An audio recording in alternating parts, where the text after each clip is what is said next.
Hello guys and welcome to Mark's Shrimp Tanks. Today I'm going to show you how to make an amazing probiotic solution that will help you breed tons of microfauna like this.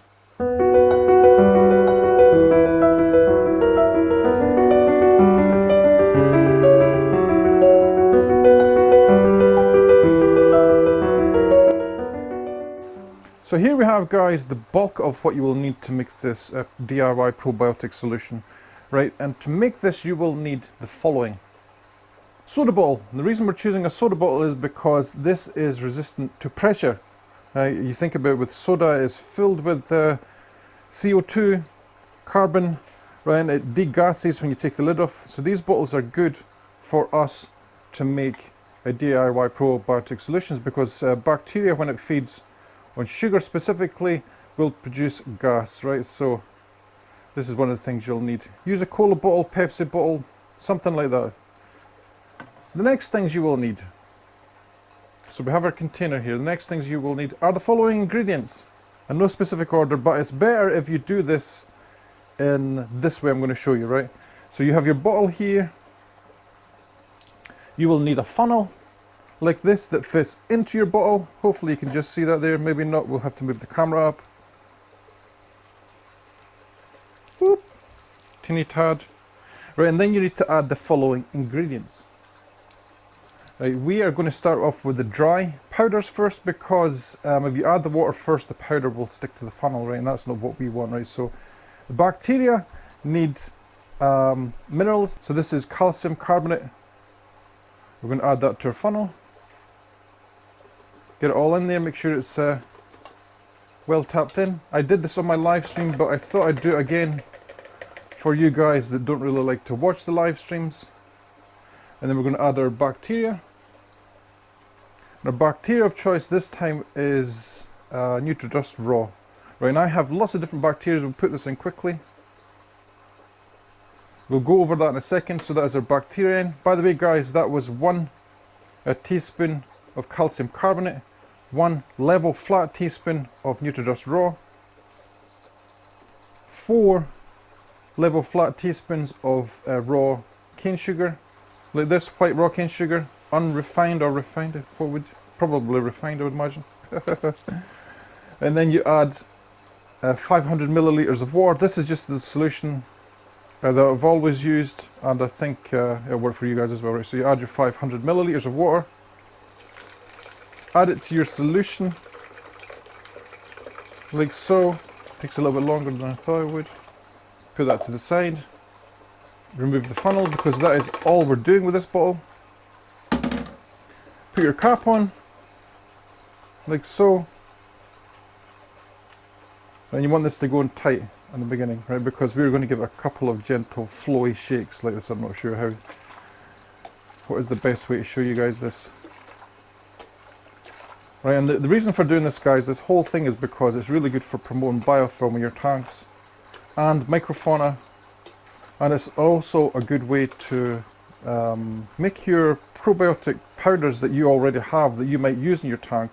It's a good way to get living versions of the dry stuff, right? Because quite a lot of the time the dry powders will have less bacteria in it than something that you culture from that bacteria, right? So because we've added sugar and calcium carbonate in here, these are all the ingredients that we need to make a nice bacterial culture. Right, so just give it a couple of shakes like this, really gentle.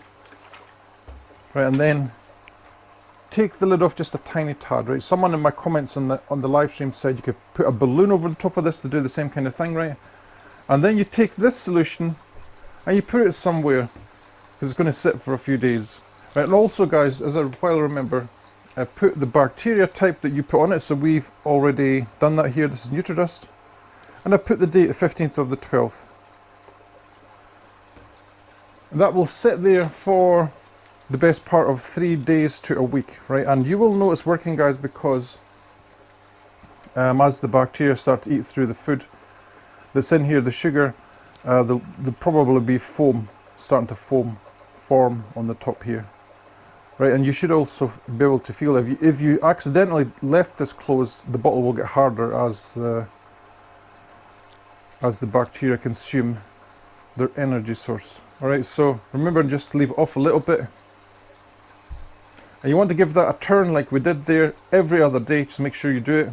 And this will keep outside in your shrimp room probably for between a week and 2 weeks, depending on the bacteria that you use. And if you want to put this in the fridge, that will make it last longer. Okay, we'll get onto the dosing in a second. I just want to show you one that I made on the stream. This was the one I made from Ridex, which is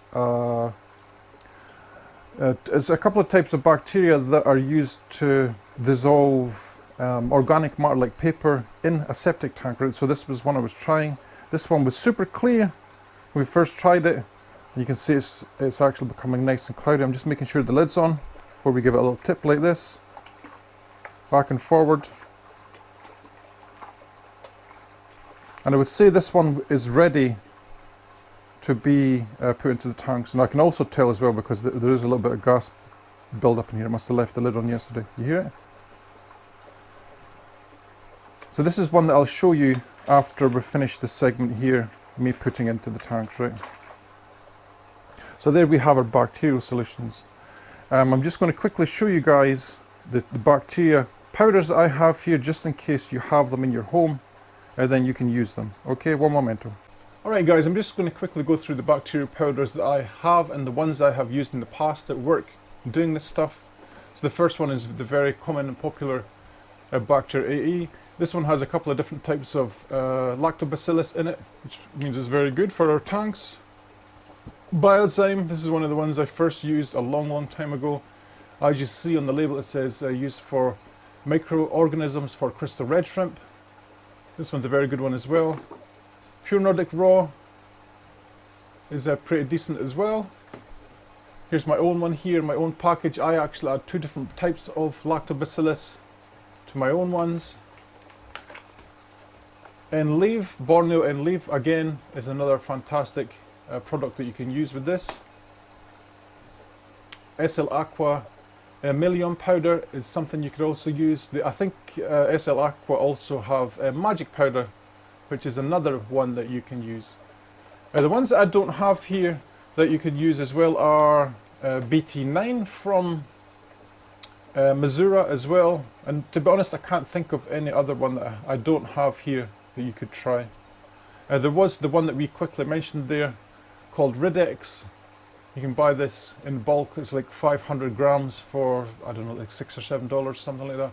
But this type of stuff, guys, I have to warn you, use at your own risk, right? Use it all at your own risk. Don't go dumping this whole thing into your tank, because no doubt you will kill your shrimp with the massive bacterial influx, because this bacteria needs a food source, right? So it's going to munch through everything in the tank. And when it's munching through everything in the tank, there's a high chance that it will deplete the oxygen in the tank and possibly kill your shrimp. This also has sugar in it as well, so it's not something that you want to dose a lot of into the tank. So it's just for your bacterial food source, right? So we're going to make sure this is on here. Give it a nice little shake like this, and we are going to dose a few of the tanks just so you can see what it looks like. Alright guys, here we go for the dosing. This is what I would dose for the size of tanks that I have. A capful of this type of bottle will be about 5 milliliters. I wouldn't put as much as that into a tank like this, but that would be the absolute limit for a large tank, any large tanks I have, right? So this is all you're putting in. I would go to a place that has flow like this and pour the teeniest amounts in. You might not even see it going into the tank, right? But we could do that in all my tanks here. This is where I breed my galaxies, in this tank. A little bit in.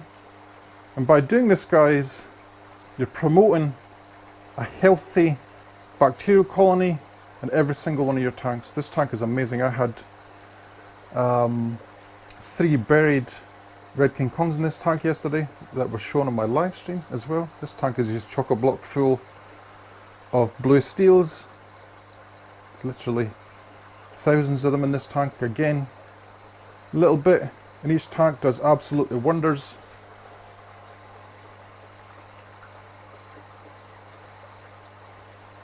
And this will also help to decay mulch and things like that that build up in the tank, because we don't always We don't always gravel vacuum tanks like this. Well, I don't anyway. Let's put some in here. This tank is amazing. Look at all the moss in the background. Put some in. Come on, Mark. You see it's like a cloudy solution, and that's probably as much as I would put in here. And you can do this, guys, every other day with this type of bacterial solution. Okay, so I hope you've enjoyed today's video. Let me quickly turn the camera around so you can see my beautiful face before the end. I hope you've enjoyed today's video, guys. If you found the video at all helpful, because you will, as I said in the beginning, I will put up some macro footage of the amount of microfauna that I get in my tanks. Microfauna is an absolute must in a shrimp tank if you want to breed tons and tons of shrimp, right? Because that microfauna is feeding on something, right? Which means that your baby shrimp can also feed on that something as well. Okay, so if you found this video at all helpful, please leave me a massive like. Please smash that subscribe button if you haven't subscribed already, and also, guys, tickle that ding-a-ling, tickle that bell, hit the bell icon so you never miss another video. Have an awesome Sunday. I'll catch you in the next one. Happy shrimp eating, guys. Boop.